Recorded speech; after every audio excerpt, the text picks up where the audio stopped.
Okay, everyone, good afternoon and welcome to your September, I can't believe it's September, but welcome to your September Real Schools Monthly webinar. We've got a really important one today, and I'm really delighted to have Sonia and Sacha from the Australian Teen Expo with us, working with us this afternoon. The need for this webinar, I guess, really for me came out of many recent, but also, I guess, going back conversations that I've had with teachers over in all of our partner and member schools who often talk to us about the feeling that the need for contemporary teachers is to be all things to kids.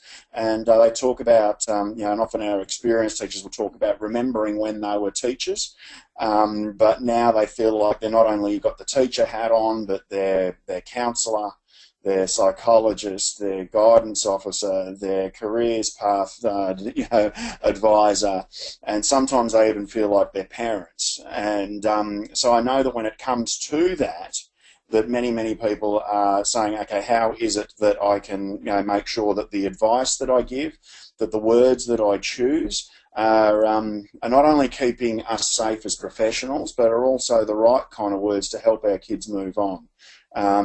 I had a really good conversation with a few people recently about how, we even sort of wrote a little bit about it in a newsletter this week, that none of us got into education for the NAPLAN scores or for the for the HSC marks or for being able to place as many kids as possible above benchmark. We got into being educators and working with young people because of the motivation and the wonderful feeling that you get from being able to help a young person move into a slightly more productive trajectory in their lives. You want to make a difference in their lives. And so sometimes we need to think about making sure that we give the right advice that's outside the curriculum. And that's the reason that when the opportunity came along to have Sonia and Sacha working with us today, I couldn't resist it. So I'm rapt to have them here. I know they're going to give you a little bit of an intro on themselves, but look, they're going to cover two key topics today, mainly around safe partying and the advice that you can give kids around safe partying, and also around career paths, which is just fantastic. And Sonia and Sacha have been, over the last 16 years, have been speaking to young people in Australia, all over the country. And they speak directly to young people in the places where we've got the greatest influence over them, and that's often in our schools. They're the co-founders, like I said, of the Australian Teenage Expo, and that's the country's largest youth educational event. And they're also the official 2014 and 2015 Australian ambassadors for the United Nations Women's Entrepreneurship Day. And an exciting bit of news for them has been they currently have just launched their own television show on Channel 31. If you're a Melbourne person, you should be checking that out.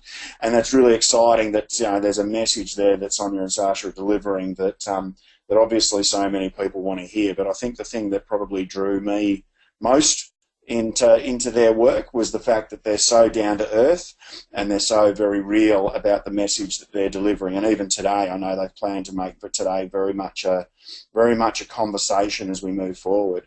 So without any further ado, I want to introduce Sonia and Sacha. Sorry, but the first thing I want to do, before I unmute them and make them ridiculously nervous, I just want to remind you that today's webinar is very much like every other webinar that we run for Real Schools, that we really want your input. So if you've got a question to ask, or you've got a comment that you want to make, and I want to thank Geraldine for automatically jumping in and making a comment already, which is just fantastic, then we want to encourage you to use the question box that you can see in your GoToWebinar control panel. And we also want to remind you that you should have the facility there to be able to put your hand up as well. And if you put your hand up, then you don't have to go to the trouble of typing. It's just like being in a classroom. We're going to point to you, we're going to unmute you, and we're going to hear what your question or comment is, because with any webinar, it's also really important to us, while we've got some content we want to get through, it's hugely important to us that we contextualise it and we make this work where you are, because you're the people that have given up your time to be here this afternoon. So this of course, while we're working with technology, this will work incredibly seamlessly. And I've unmuted Sacha and Sonia. Welcome, ladies. Thank you for coming on board this afternoon. Hello, Adam. How are you going? Hello, how are you? Yeah, I'm pretty good, pretty good. So look, I won't keep anybody waiting any longer. I'm going to make you guys presenters and boot myself back into participant mode in the webinar and hand over to you. But thank you so much for joining us this afternoon. Thanks for having us. We're excited to be here, actually. Very excited. Right. Can't wait to chat with everybody. All right. So I'm just making you making presenters now. Fantastic. So just show my screen. And then put it onto normal view. There we go. Okay. Can we Good see business. everything now? Fantastic. All right. Good. Hi, guys. Hope you're well. It's really weird you can't talk to us, so we're used to being in front of an audience and Yeah. instantly has their It is things strange say, to do that. an opinion. So it's so nice to be with you guys this afternoon. We're going to talk about a couple of things. Yes, we are. So just so that we know which one is which, I am actually Sacha. And I'm Sonia. And That's so, okay. You can get us mixed up a little bit. That's no problem at all. It always does. It's okay. Well, we've been given a bit of an intro about who we are, so we were going to explain a little bit about who we are and what we've done. We've been working with young people for the past 16 years, just as Adam has said. We're both speakers in schools. We're probably in about 200 schools each per year right across the country. We've just finished a national tour, which was quite exciting. Sounds a bit like Madonna, doesn't it? Yeah, I know. Like that, but it was Well, pretty cool. Felt a bit like Madonna at times. And we've just released our own TV show as well that's had an amazing result that's on Channel 31. So if you want to check out that, or you can actually watch it online. So that's just a quick overview of who we are. And we've been having the Australian Teenage Expo for the past 5 years, and so this year we have actually taken that right across the country. So it started off at the Melbourne Showgrounds, and we had about 9,000 participants come through the doors there, young people, teachers, carers come through the doors, and then we were very lucky enough to say to the federal government we would like to take this around Australia. So we've just finished our Aussie tour. We got to every state except South Australia, and saw about 20,000 young people in that tour of the first sort of 4 or 5 months of this year. So my background, and I'm Sonia, is in the hospitality industry. I worked in nightclubs in Melbourne for 10 years. I was behind the bar waitressing promotions. I was one of those scary chicks on the door, and I got to see lots of young people coming and going, getting themselves into some quite risky situations, and I sort of knew a bit about the whole business of partying, and thought after 10 years of freezing my toes off on the front door, I thought I want to get out of this and put a program together for young people and parents and teachers and organisations around drugs, alcohol, celebrating safely. And so that's a little snapshot of what I'll be talking to you about today, are those kinds of issues with young people and being a teacher and being approached by young people about some of the things that teenagers are getting up to on the weekend when you don't see them and when you as teachers cease to exist. Because apparently young people think that you don't exist after 3:30 in the afternoon. Is that right? Teachers don't go out. They don't actually go out. No, they stay in the class. They study. That's right. For the whole weekend. Yeah. So, and Sacha's background? So my background, we'll just take, just so that you know which one is which that you're talking. Sonia's got the long red hair and I've got the blonde hair, so you can determine which one is actually speaking. My background is actually in business, so I began my own business when I was 18 years old. I've never actually been really employed by anyone. I've always only employed other people. Love that. Yeah, it is pretty cool. And I'm now 35. So it's been a couple of years here. Yeah, no, I'm 41, right? So it has been a few years that I've worked for myself, and so over that time I've obviously employed lots of young people and worked with a lot of organisations that work with young people. So that's why I've been able to have a big overview about what people are looking for when they are employing young people. So that's some of the things that we'll be talking about today. I'll actually start my presentation. That again is what we'll be going over. I've worked in obviously schools, councils, and also juvenile detention centres. And so my understanding is also about how to market yourself. That's one of the things that I'll be talking about, which is a really strong things that young people need to understand right now. So let's start with the tips that I will be talking about. So the first thing is, I have a really strong belief that the career that we choose must have an element of fun to it. So what a concept. I know. Well, I have built my entire career on what I consider to be fun. And so I've made a success out of that, and I literally just give those same ingredients to a young person. In fact, everything that we've done over the years, all those ambassadorships and all the expos and everything, it had to be every single thing that every project that we take on needed to be fun. Otherwise, it has to have an element of fun. It doesn't mean it's not going to be fun every day, but it just means that when it will be challenging, we want to do it because it's actually fun. Yes. So a bad day for us, or a hard, challenging day for us, is a really good day, and not compared to what somebody else would have to have. So that was one of the things. Personal branding. So I look at it where you are your own brand, just like any other brand that I'll have a bit of a talk about later. Just like any other brand, we are our own brand. So how do you best market that brand? The power of networking. And then again, we suggest that young people have a 30-second pitch on. So when they are actually speaking to someone, you have to have that preparation. So let's start now. So I always have this hi ho, hi ho, it's off to work we go. And I'm a bit of a Disney fan as well. So how do you even come up with the idea of a young person to where they're going for a career? So young people will constantly be saying, I have no idea what I want to do. I feel like I'm under so much pressure. How do I even come up with it? So the first thing that we need to look at is that statistics are saying now that a young person will actually have about 29 jobs in their lifetime.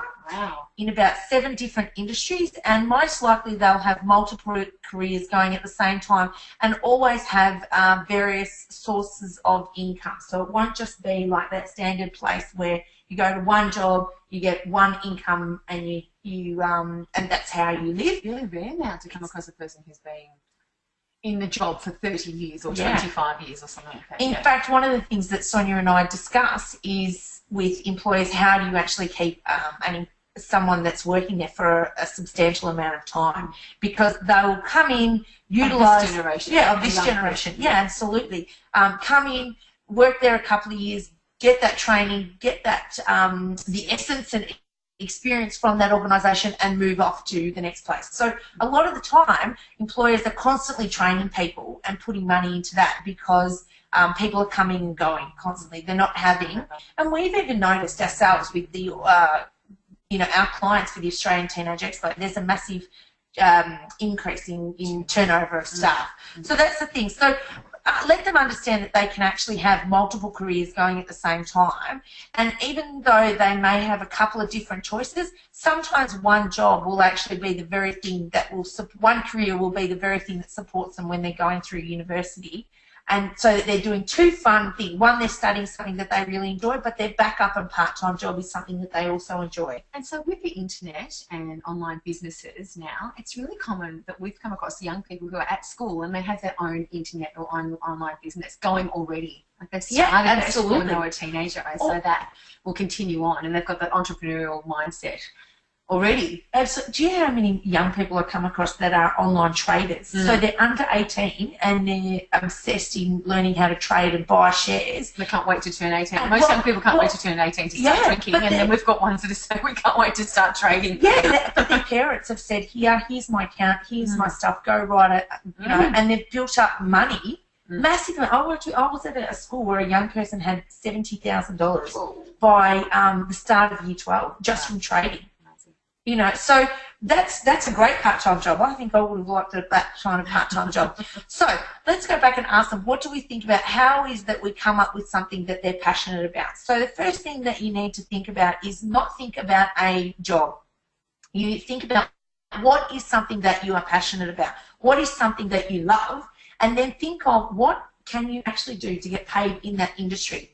So when and you'll notice some of the pictures that we actually have up here. I just ask young people, what do you love? It's not about what industry it is, what it's done before you, or even if you have no idea what that industry could actually take you to. And the reason I think I've got this picture of a pizza and some food up there is because we've got this massive increase of young people becoming vegan and thinking about the food that they're eating and animals and all of that. Quinoa. Yeah, and also, I don't even know what that is. Quinoa's very good.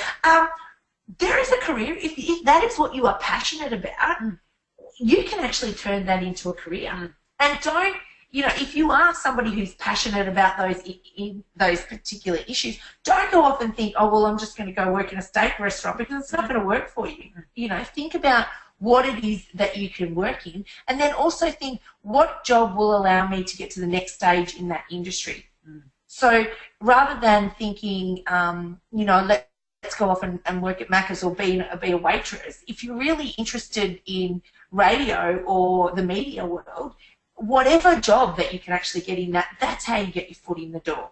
Okay, because even if you're making coffee at the radio station, I don't care what you're doing. You're in the main room, you're actually in the radio station, you're seeing what goes on, you're chatting with people who are working in the industry, you can get that important information about, do I like this industry? And so, and the other thing is that we'll talk about later, is the network. You'll be in there meeting the very people and asking them. I mean, if you have to sweep the floor, well, then when you're sweeping the floor, you make friends with that person. Yes. And ask them, how did you get into that career?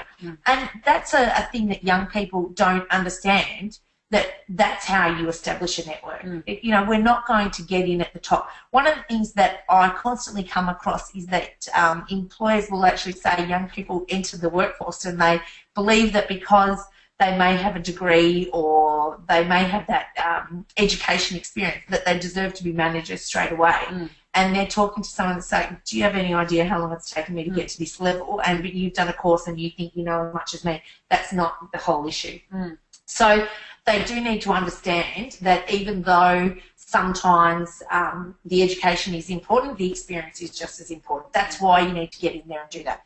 Okay, the next thing is the next tip I wanted to talk about was personal branding. So just as we look at any other brand, and I'll go to the next slide, which is these, I've put a whole lot of different brands up. And I just, by asking you, when you actually see these brands, have a bit of a think about what are some of the feelings that you get and emotions or perceptions that you get when you see these brands. And I do this exact same slide in front of young people and I ask them what they think of. So when they see Apple, they think of innovation. When they see and something that they want, like when it's new, I want it all the time. So when that strikes a feeling. When they think of Nike, they'll think of something where sometimes people say it's fitness, but other times people say it's exploitation. Okay, so there's lots of different things, but all of those feelings that when you look at those brands, they strike a feeling, or I want something in them, or I don't like. They strike a feeling on them. And the thing is that no matter what those brands send out there, they can't control my feelings on that. Okay, so if I look at the Chanel logo and I think to myself, I want that, I desperately want that, or I may think to myself, oh, the kind of woman that uses that is someone that's, you know, a little bit up themselves and I don't want to be like that. No matter what that brand does, that's my feeling. Okay, so what they need to do is put out the perception that gives me the right feeling to want to purchase that. So just as a young person is going for a job, they need to understand, just like this, what is the thing that they want people to think about their brand. Okay, me as a brand, I'm standing here. What is it that I want people to think? So when I have people meet me, I want them to think that I am friendly, I'm approachable, I understand my topics. So that is the very thing that I put out there to people. So think about what kind of thing do you want people to perceive you to be? And then some people may think, oh, you know, I want them to think that I'm assertive in the industry and I'm a go-getter. Well, then you need to think about how you're actually perceiving that, how actually you're putting that brand out there. So just as these people are putting out a marketing image on how they want their brands, we have to realise that we're just the same. Because the truth is, if I'm going for a job with someone, I'm asking you to pay me for, you know, for the time and what am I going to bring to your business? Just like those other brands, I'm going to buy them, but what are they going to bring me? How are they going to make me feel? How am I? How's someone going to bring, if they employ me? What bottom dollar am I going to bring in to increase their revenue or make their business better in any way? And that can be from the very beginning. Absolutely. When a potential employer first looks at the potential employee, what feeling do they get immediately? What's their body language like? How are they slumping? Are they attentive? Do they have good manners? Do they speak well? All of these things are really important because those judgments are being made From the first second, aren't they? And that's your brand. So you have to craft your brand to be exactly the way you'd like to be perceived. And every brand has a different kind of thing. So if I was going for a job in a hairdressing salon, then I would need to have outstanding hair, funky, my nails looking great, makeup that was quite striking, because that's the brand that they want to perceive, this funky, cool chick that is going to get their hair done and make them feel good. Yeah. So think about that brand. If I went in there dressed in a suit, looking like I was going to get a job at a law firm, well, that wouldn't fit the brand. So every brand has its own unique perception of what they want to have. Yep. I also ask young people, and I think that we should be really strong about how their brand is on social media. So it doesn't mean that we want the brand to be non-existent and we don't want anything. It needs to be something that suits what they want. So if you're going for a job, or if you're social and you love being social, and you want to go for a job that requires you to be social, it really means that your social media must also present that. I mean, not so that you're drunk on the side of the road and you're vomiting kind of thing that you're going to talk to us about, Sonia. But it does mean, if I'm going for a job in media and they look me up on social media and I'm leading a boring life and they're getting a shot of me and my cat every weekend, well then they're going to think, oh, okay, does she walk the talk and live the life that we kind of, what's the brand? So it also must match that in that sense as well. But also just the silly, that young people, and this is something that teachers need to talk about with young people all the time, is that it will be in play. Their social media is being looked at by potential employers, by universities, by the opportunities that they're going to achieve later on or be offered later on. Social media is a part. We interviewed a girl the other day who owns one of the biggest PR agencies in Melbourne, and she said, before you walk in my office, I've already Googled you and I've already social media stalked you. Oh, yeah. And she said, and if I can't get anything, then I'll send it off to my IT guys to do it. It is that important. It plays such a major role.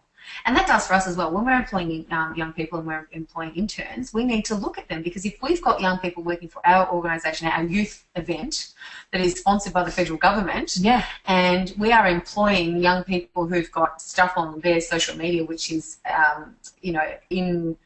not in alignment with our messages, then we have to be extremely careful. And so that is absolutely something that is so important today. People are looking at that all the time. Yeah, I mean, even if, for example, we were employing someone and we went through their social media and they were perfect, but they had some jokes that were quite racial, we would say, well, that doesn't fit with our brand. Yep, absolutely. Because we know that you may come in here and act like you're, great, let's all come together and sing Kumbaya as a community, and all of that stuff. But then realistically, behind the scenes, you're very quite racist. Well, then that's not going to fit our brand. So those are the kind of things, not so much the party thing as well, it's your opinion. Absolutely. So next tip that we've got for you is networking. So we can't stress enough. This is massive. Because this is what's got us where we are in our career. It's literally calling it going out and professionally having to make friends. And that's quite scary. It's hard. There are days when you just can't be bothered. Yeah, well, you can't be bothered. Let's just go to the meeting and do what we've got to do. But stand in the corner and eat the sandwiches. Yeah, exactly. But I actually say when you go to the meeting, you don't ever eat. It's not about the food. Right. Okay? You eat when you get out of there. You're there to work. You're there to work. You're not there to eat. And when I don't want to be at the meeting, you'll see me in the corner eating. And then you'll say, she didn't really want to be here. So those, especially for a young person, this is really tough, because most of their communication goes online, by text message, by Snapchat, by all the Instagrams and all of the other stuff. They don't talk face to face very often anymore. Get those opportunities to be promoting themselves to another person. So this is outside comfort zone for many young people. So as many opportunities as you can give them as teachers to get them talking to people or interacting with guest speakers or or other staff members or speaking in front of the class, you're doing them a great favour, because it's really declining.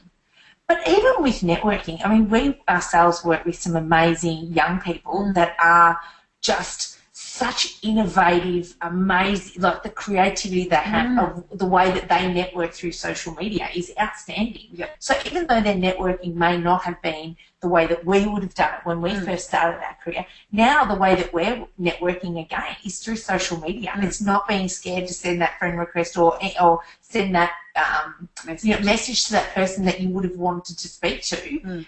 Let's not engage with that, because that's a great way of making friends with you as well. The art of that one-on-one communication is really important. It's perfect.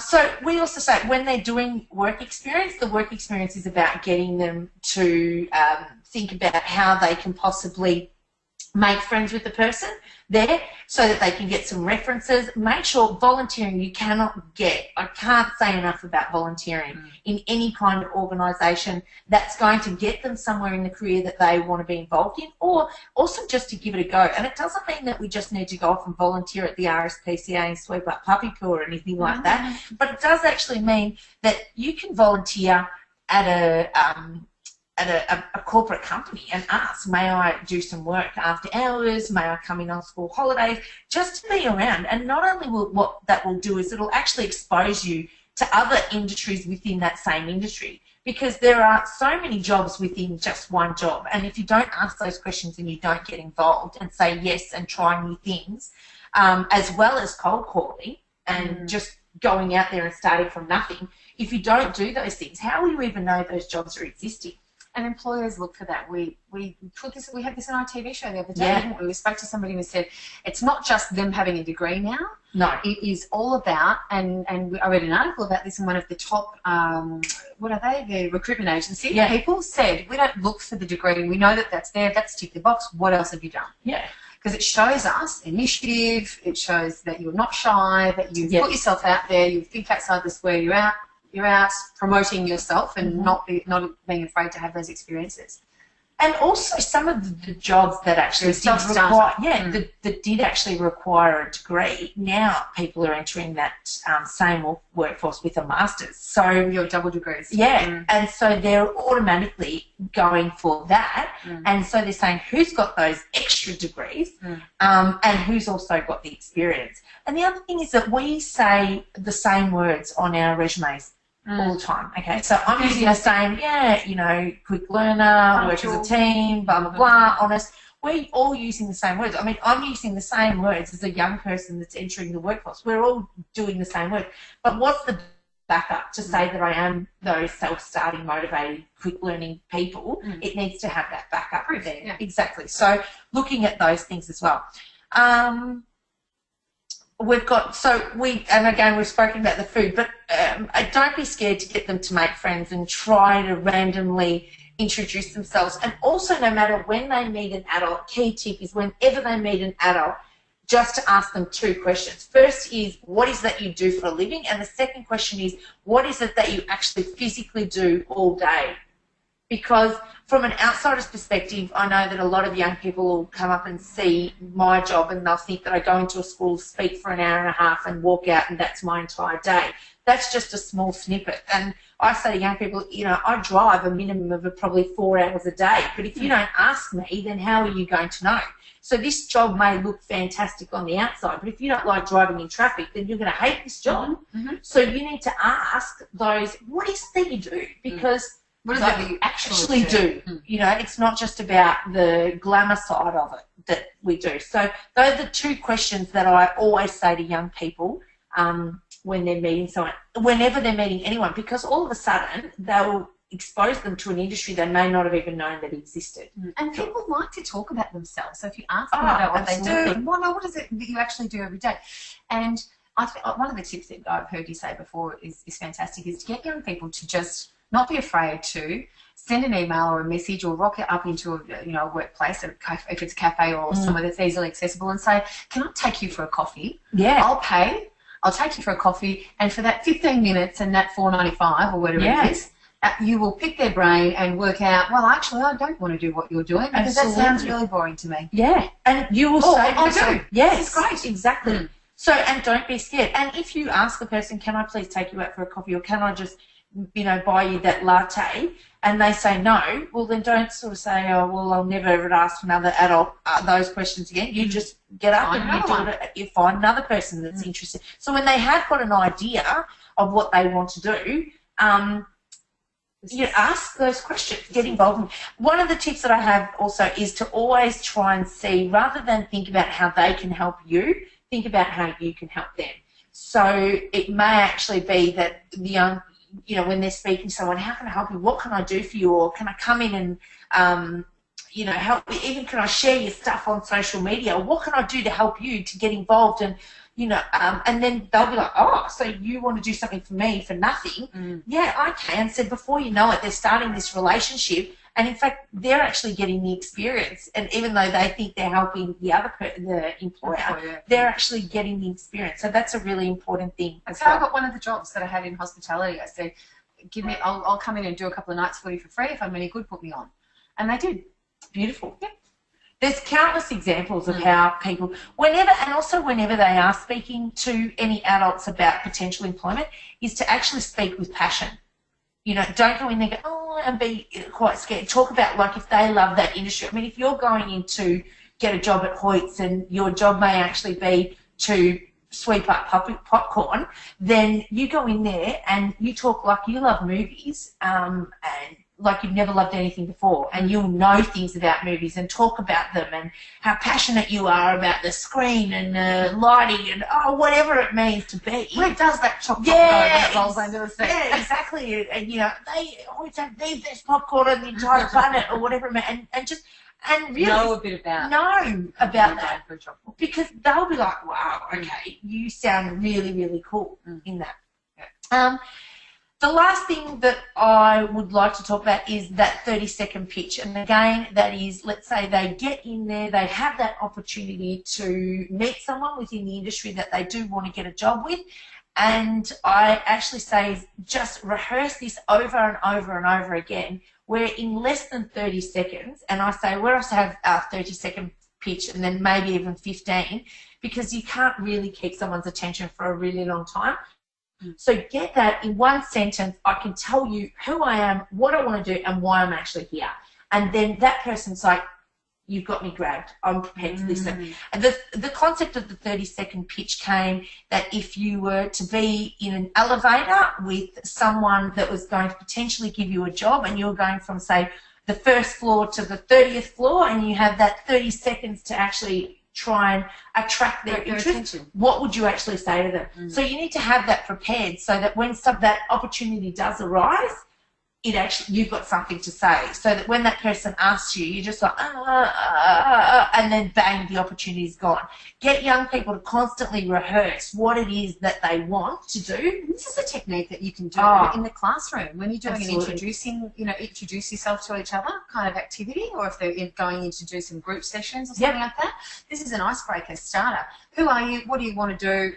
What's your story? 30 seconds, bang, you've got it. And then give them that experience of having that pitch ready to go and being put on the spot and thinking about what are the qualities that I think people are going to be interested in.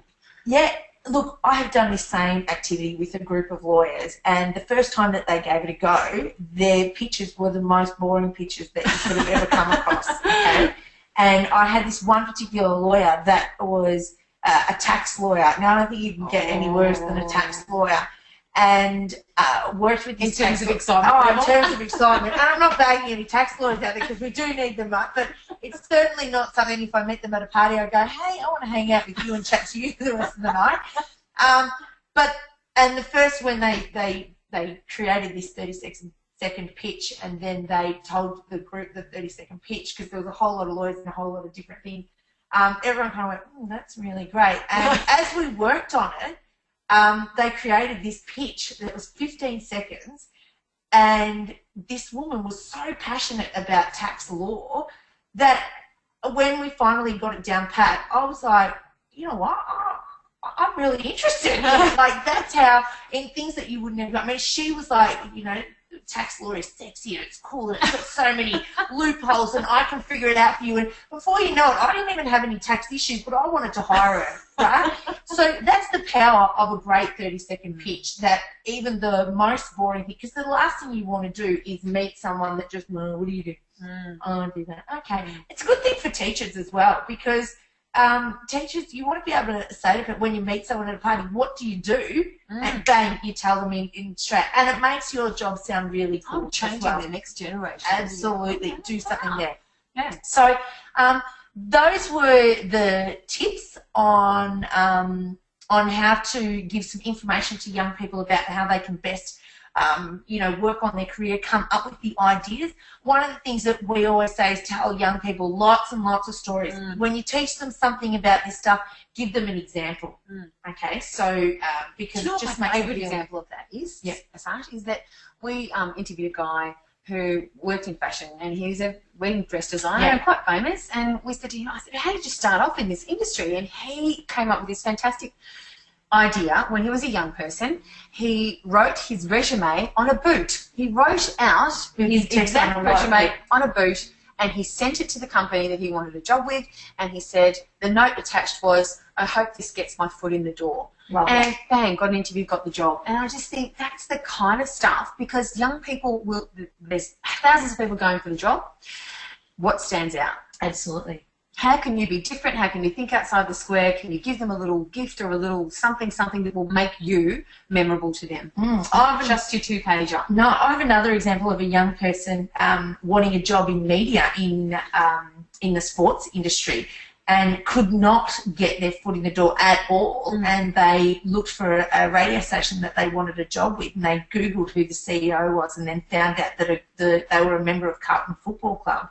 And so they went out, bought a football, and gave it to a friend of a friend of a friend, whose cousin's friend knew somebody that played for Carlton, and came back and had 5 or 6 signatures of Carlton football players. He got his resume, stuck it to the football, and sent it to him. Well, who gets a phone call? So they got the interview because they were innovative, and they got the job because they had the experience and went outside the square. So it was those are the kind of things, when you're looking outside the square, that's the most important thing as well. Love it. So that's it from me, and let's see what you've got to say, Mrs. Sonia Karen. You know what? It's just funny, isn't it? Because it's such extremes. We're talking about what you're going to do with your life during the day, and then what they're doing with their lives at night time. So, I have had this experience in working with young people and talking to young people for 16 years. My background, obviously, as I said, was in the nightclubs, but I get to speak to young people every day about their social lives and about their partying on the weekend. And I've noticed, and Sacha and I've noticed over the years of doing this tour around Australia and working with the Expo, that our young people can really be struggling sometimes with these issues, and they need people to talk to. And I've just had example after example in the last few weeks of actually speaking with young people after my seminar. So they've approached me after the session is finished and said, this is what's going on in my life and I really need some help. And often, as I think Adam said at the start, you're not only teachers, you are counsellors, you are support services, you're, everything to these young people. So I wanted to give you some information about how you can be that person to that young person. So, if you have that warm and approachable vibe about you, and they feel comfortable enough to say this is what's going on, then you are such an important, crucial person in their life, because sometimes you're the only person that they'll say that to. And if they've managed to create that comfortable relationship with you, obviously not going over any kind of boundaries, but if you are that kind of person, and that's often me, they'll talk to me like that after the session, after seeing them for 90 minutes, which is pretty crazy. Well, there's no way back when we were at school that we would have gone to a teacher and said, this is what happened when we were at school, or when we went out on the weekend. Yeah. So it's a completely different ball game to be a teacher right now, to have to handle these things. Yeah, and by no means are we saying you need to counsel them. You need to sit down and work and get into the nitty-gritties and find out. But what we're saying is that be that person that they can go to. We've got so many stories of young people who are really struggling outside school. They've got family issues, there's drugs and alcohol and violence, there's all kinds of things going on, as you would know. And sometimes it just takes that one little moment that they listen to you and they feel, I can actually go and approach this person and tell them exactly what's going on and see if they'll support me. And I'm always saying that to teachers in schools, that these guys need to be able to come to you. So my tips for today are: be approachable. and give the basics. So obviously there's some basic information that's going to get particularly our senior students through the next few years of their partying lives. So I'll go through a little bit of that information for you. Be up to date with your information because they are. With the internet, with the ability to Google everything in 2.4 seconds, well, it's actually not, because if you're on any kind of social media, or if you're on Google, or if you're listening to the news, or if you're watching the television, you're going to get examples of things around these kinds of partying, drugs, alcohol issues constantly. You turn on the TV, oh, there's another drug that's come out. You turn on the TV, you listen to the radio, oh, there's a study about alcohol. Da, da, da. So be up to date, because they are. Yeah, they're on social media all the time. They're getting fed these stories. So have a little bit of what's going on in your mind. You said it before, such stories. It's the reason why we are still in business. Stories, puts them, they can imagine themselves in that situation, that will resonate with them, and they will carry that on and tell it to their friends and to their people outside the class, and that story lives on, which reinforces that information again back to them. We all love a good story that's going to give us a lesson and trigger a thought or an idea or a better way to behave. We all want that. Yeah, and to engage with them on their level. Now, that doesn't mean you need to turn your cat backwards and start saying yo, yo, yo. You know, it doesn't mean that at all. It just means have a bit of an understanding and an idea of how you can actually get your messages across to them in a way that they will get, okay? In a way that they understand. Resonating, engaging with young people, so important just to get their interest in the first place. Yeah. So that they will then listen to your information. And I run seminars on bullying and cyberbullying, and I also say to young people all the time, find someone that you can talk to. And I know that there is a hierarchy of people that you need to speak to in your school, but if you can actually speak to your maths and science teacher and that's who you actually resonate with and have that relationship, well, then go speak to them, because if they can help you, then, you know, if the student welfare coordinator is not the right one for you, then you need to connect with them, which is hard because maybe the maths and science teacher didn't sign up for that, but that's the new job. It doesn't matter. That's all part of it now. It is just that ability to human being, Absolutely. say, hey, I'm struggling and I think that you might listen to me, so will you help me out? Yeah. And if that's the science teacher, then, you know, that's, well, then good. Yeah. That's fantastic. That means that you've done your job, and that the reason why you got into the career in the first place, like Adam was saying in the first place, to make, you know, earlier in the session, to make a difference and be that person. So be approachable and give the basics. So how do you be approachable? Well, okay, the basic stuff in terms of, you know, alcohol. Here's some stuff that I start off with young people all the time. Standard drinks. This is how much is the standard drink. We've got young people. There's one teenager per week in Australia who is dying currently from vomiting after a drinking session. Okay? So they don't know. What? One teenager per week in Australia is dying from choking on vomit after a drinking session. I thought that only happened to, like, rock stars. No. One teenager per week. So they don't know that this is, like, the tiniest amount of alcohol constitutes a standard drink. And in each one of these standard drinks, it takes about an hour to get rid of that alcohol that's in that standard drink out of your body. So just the basic, because alcohol is still the #1 drug that we are having issues with around Australia. Everyone's carrying on about ice and meth and all, you know, all these other drugs. It's not. It's alcohol. It is the #1 issue still among young people, and more among people actually in Australia. Okay, so just giving them the basics, because when, particularly when you're getting to years 10, 11, and 12, and some would argue younger than that, this alcohol stuff is absolutely an issue. So knowing what the basics are, talking about this is what it is, this is how much, you know, how long it's going to take the alcohol to get out of your body, and nothing will make it go faster. What about just lining my stomach with milk? Oh, I love that. Everyone says that. You remember that old adage, you should line your stomach with a glass. If you drink a glass of milk, it will line your stomach with a concrete-like substance and stop that vodka from getting through. Good old Big M. Yeah, you know what? You'll be right. That was created in 1743 and it didn't work then and doesn't work now, okay? You know what the new one is? People I've had young people say, they have olive oil. So they drink olive oil before they go out, as opposed to line their stomach. Can you imagine sitting down to a nice chilled glass? Well, unless I'm having a nice spinach salad with a bit of balsamic, I can't imagine that being good. It's so disgusting. Yeah. Here's my chilled glass of extra virgin before I go out. Stop it. But look, honestly, a lot of adults don't know this information. Absolutely, they don't. How often have we been out together and we're not talking at a nightclub or even just being around with a group of adults and having a few drinks, and my husband probably being the first one, Yeah. still always say that's got to be a standard drink, even though it's a big wine It's 3 glass glasses of of wine. You had 3 wine. Yeah, and it's this big, they all have these big fancy glasses of wine, and they fill it right up to the top, and they'll still argue to the point that this is a standard drink. It's 100 mils. It's so tiny. You won't That's even believe nothing. it. And so when you go out to that lovely restaurant and they pour you a glass of shoddy and charge you $23.50, and then it comes out and it's this tiny amount, they're actually being responsible. That's what they're doing. It's a responsible thing. So also lots of young people like to get into these alco pops. Alco pops is an old terminology for premixes. They have all of those spirits and mixes all together in the bottle or the can.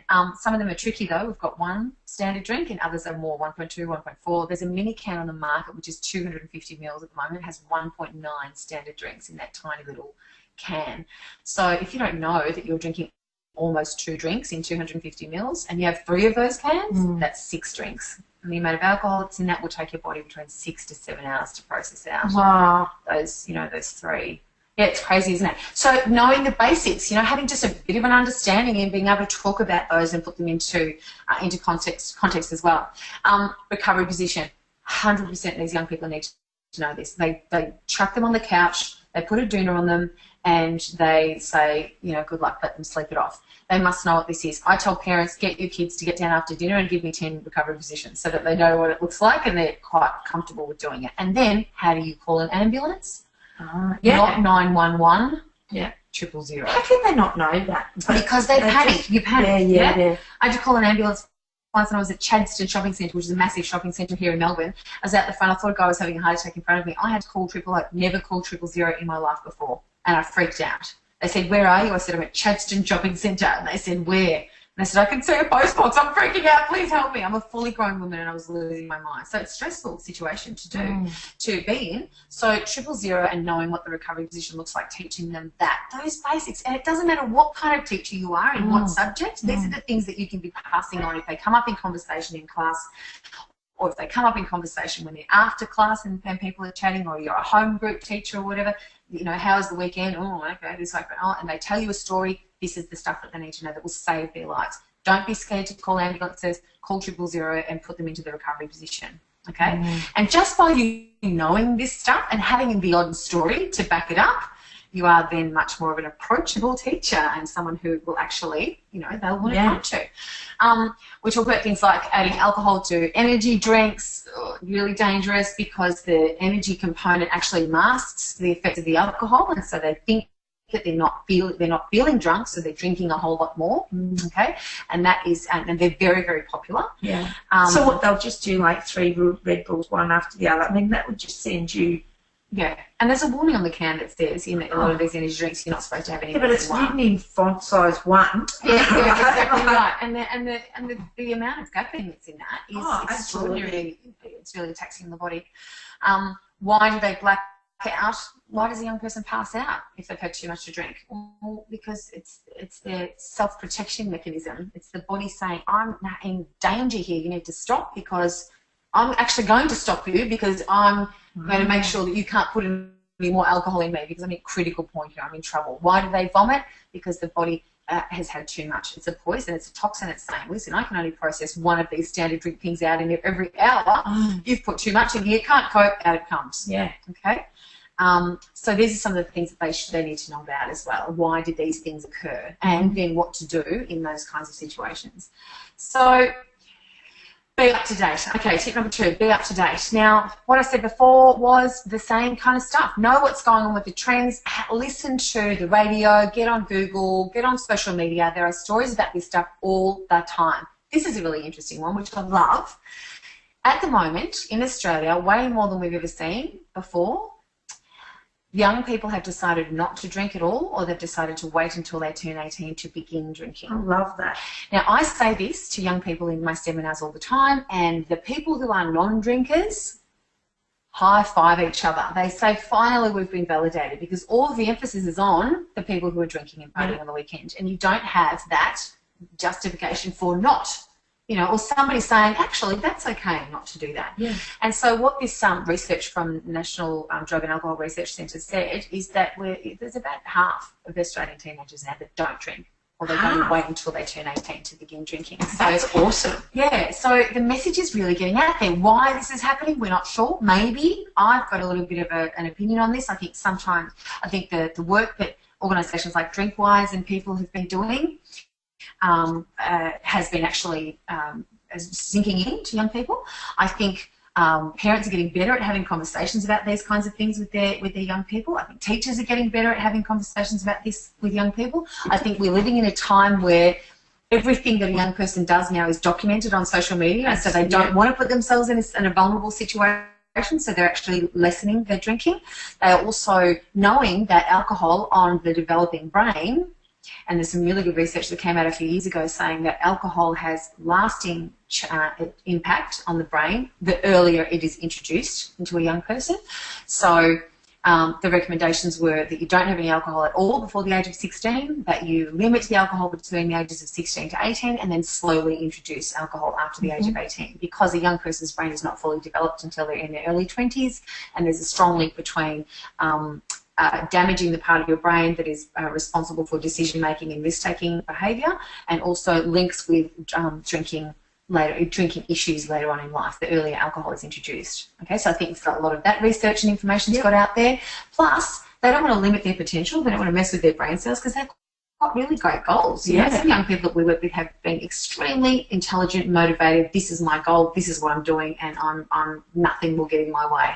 Certainly not partying on the weekend. So, so knowing about these things as well, and reflecting that, if they're a non-drinker, or be proud of them and boost them up and say that's really good that you're actually doing that. Absolutely. There's also research that suggests combining energy, back to the energy drink and alcohol. So this is massive, the energy drinking. It's huge, because they like to be able to last the night as well and get a little bit of a sort of buzz from the energy component to it as well, but have that alcohol, in their body, because the alcohol is still actually acting in the way that alcohol would act on the body, but it's being masked by that energy component. So it's a bit of like I said before, it's a false sense of reality, but they get sort of a buzz with the effects of the alcohol at the same time. Do venues actually have anything where they're not allowed to sell as many energy drinks to one particular person? No.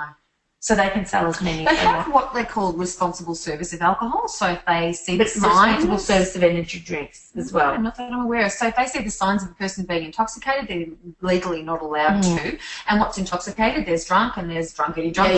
You can clearly tell when a person's had too much. So there's some information from drinkwise.org where these energy drinks and alcohol are leading to risk-taking behaviours, sometimes of a sexual nature, and driving in cars, etc. as well. So just to go back to that, just having lots of information and stuff that's happening, and there's these organisations, Drinkwise and government and drug and alcohol organisations and CASA, Australian Drug Foundation. These are people who have up-to-date latest information that you can get hold of really easily online. So have that in the back of your mind, and have a little story that you can actually tell them that will relate to that little piece of information that you're passing on. Now, stories. This is why we're in business, because we make them think about the topic by being able to put themselves into that story, imagining that happened to them in their life. Now, as a teacher, of course, you have boundaries, you have lines, you're not supposed to share personal information. So you say things like a friend of mine, or a person that I read about in the newspaper, or an article that I saw a while ago. Actually, this is what happened in that story. And you can alter it, I'm going to know if you're telling a little bit of you're enhancing or embellishing the story a little bit, or even changing the characters, or even speaking about something that's happened. So you're not going to say, "Oh, well, my son was brought home in the divvy van because he was found to be drunk." Or I know somebody that happened to. Exactly right. I know somebody, and so that will actually make you, number one, approachable because you've told a story, and number two, the information in that story, if you make it exciting enough and have the impact, which I'm sure you will actually mean that they will retain that information a whole lot. Better. It's like watching that movie or listening to that piece of music that you love that just hits you somewhere. That light bulb moment. Yeah, one of those light bulb moments, and that's why young people will actually remember this information, is that those stories, and they'll go and tell their cousins or their family members, or go and talk to parents at night time, when they're having their dinner around the table, which is really important to do. I'll give you an example of what I'm talking about here. So we have an increase in the moment in Australia of sexually transmitted infections, sexually transmitted diseases. In the universities, it's going crazy. I would imagine that after Rio, even if they hadn't used all of those 450,000 condoms that went over there would be, increase in these kinds of things. We know this, okay? We know that we have this. And a lot of the time, these situations that they're getting themselves into sexually in terms of and not protecting themselves are as a result of drinking too much, okay? Now, I had to deliver a seminar in a country town, and I was speaking to a lady, and she said, one of the welfare coordinators, and she said she had to tell the school principal of that country school that there was a very big increase in students, female students who had this particular sexually transmitted infection of the throat. Oh. Now, she was a Catholic, a Catholic girls' school, and the principal was a very devout Catholic man, and she had to then explain, and because he's like, well, I don't understand why they're getting that infection in the throat, and she then had to explain the reason. That's a really great conversation that you have with your principal, right? And how does one step around that in a way? I have no idea. Do you see what I'm saying? Yeah. So, yes. So you definitely do the sign of the cross before that one. So take me, Lord, take me. Hail Mary, that's after that. But, that's what I'm saying. So, just having lots of stories, not necessarily that you need to be talking about those ones, but having lots of stories and information that can be passed on in that way is the way that they get it. They really do. And this as well, I wanted to show you guys this, a considerable proportion. 39% of sexually active students reported they only use condoms sometimes. Oh. And some of them never. 13% never. Well, do you remember when we were growing up? They were this is usually after drinking, may I say? That big thing of like, if it's not on, it's not on. And young people were just talking around, like it was a big issue and it was on TV, and now I just feel like nobody's talking about it. Yeah, they're not, and that's why we've got this huge increase in the number of absolutely. It doesn't surprise me because, even with HIV, it was a massive issue from when we were growing up, and now, like, I'd be lucky. I think some young people, it's kind of like the disease that happens in other countries, it just doesn't happen to other people. Yeah, exactly. All right, here's some really quick tips about alcohol and intoxication that you can pass on to young people. Harm minimisation strategies, we all know that is the way that we educate young people about drugs and alcohol now. Reducing the harm. Not say, no, don't do this, but say, this is, if you're going to engage in this kind of behaviour, this is what to do to make sure that people are safe. Lots of water, planning how to get home, trusted friends, the buddy system. I mean, all of those things are really basic. You're not reinventing the wheel here, but young people haven't heard this stuff sometimes. Yeah? So we need to be the ones that can pass on that kind of information. Okay, engage with them on their level. As I said before, it doesn't mean you have to come out like like Jay-Z, the rapper, and start, spitting some lines. It just means find a way in. And you as teachers are brilliant at this. You find their best way that they learn, and that's how you deliver the course information. This is again another way of you getting the information across, is finding that little way that resonates with them. Is it a story? Is it a, what is it? Yeah. Memes are a great one. I love this meme. Look at this. Alcohol. I mean, that's a conversation instigator right there. That's exactly right. I think I've looked like the long-haired chick myself. So finding the stuff, they love to laugh, they love the stories. Finding this stuff online is really easy. Okay, so there's some tips from my stuff, and we wanted to leave you with our contact details because we do travel all over the country. Absolutely, we'll go to anywhere. So the smallest town imaginable. I think we've even got Tennant Creek coming up. So there's like middle of nowhere. We'll go to any people town. And a donkey live there. And, we're excited to talk to the donkey, especially. So we'll We'll either speak separately. We can run seminars together. You can check out our websites because we have a whole range of different topics that we speak on. Email us, ask us any further questions. We would be excited to come out to your school. Yes, and if you are a Melbourne person, so Channel 31, Wednesdays at 9:30 a.m. and Fridays repeated at 12 p.m. And you can actually, you'll be able to look at that on catch up, so through the c31.org.au website. You can check out our TV show that we've just started. We're a little bit excited about it, so we'd love to hear your thoughts. And you could also look at that stuff that we've done on YouTube as well. So we hope you've enjoyed today. That's a bit of information from us to you, and good luck. And we've loved chatting with you. Thank you so much. Thank you.